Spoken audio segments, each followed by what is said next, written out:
everyone has their special place to hang out, even the cows. And that kicks off today's buzz. Jill, okay, we're just going to roll on into this one because it's just mooing. All right. Well, in Putnam County, Indiana, authorities were called to a car wash where some suspicious characters were hanging out. Turns out a couple of cows were at a gas station blocking the lane to the car wash. Authorities were able to round them up and get them home safely.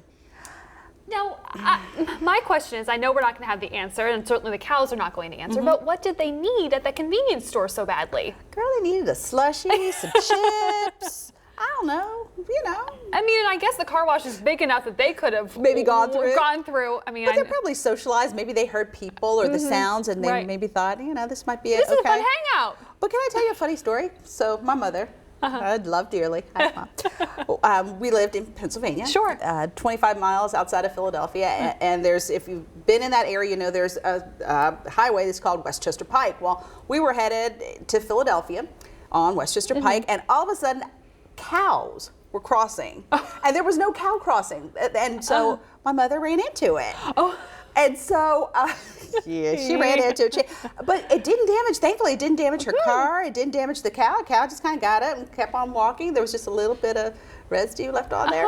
So, so we're, in this, it's not a rural area by any stretch of the imagination, just to see these cows coming across. So they're just everywhere. Right, they're just a social bunch. They need to get out every once in a while. They are. All right, well, here's another one. Amazon wants you to express yourself. Bloomberg reports Amazon is testing a wearable device. I want you to do that again. That uses the sound of your voice to read how you're feeling. Some of the technology is patented. In fact, one patent application shows a woman saying, "Alexa, I'm hungry," while coughing.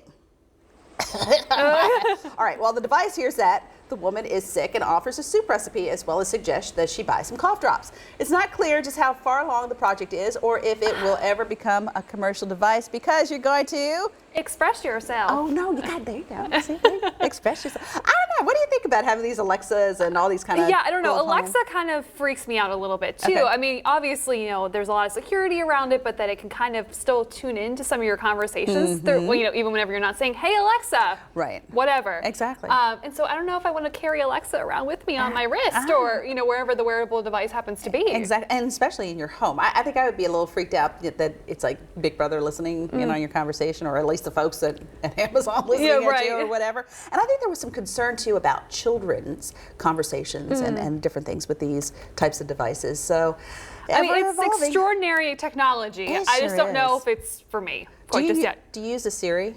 Sometimes. Do you? Sometimes, though, I don't think Siri fully understands what we're asking.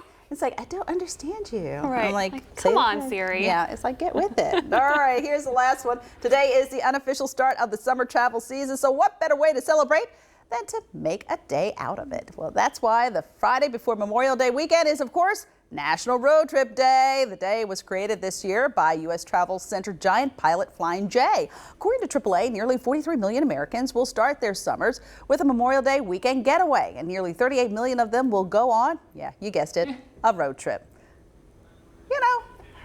I'm kind of mixed on road trips. If they're short, I'm good, but if they're long, like my husband doesn't like to fly. He likes to drive all the time.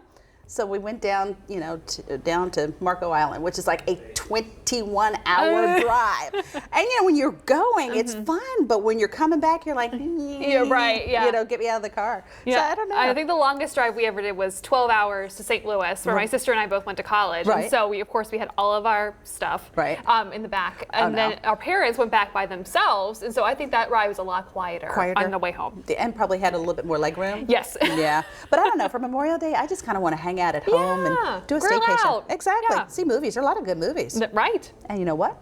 That's the buzz. More traffic and weather is coming your way next on LEX 18 News.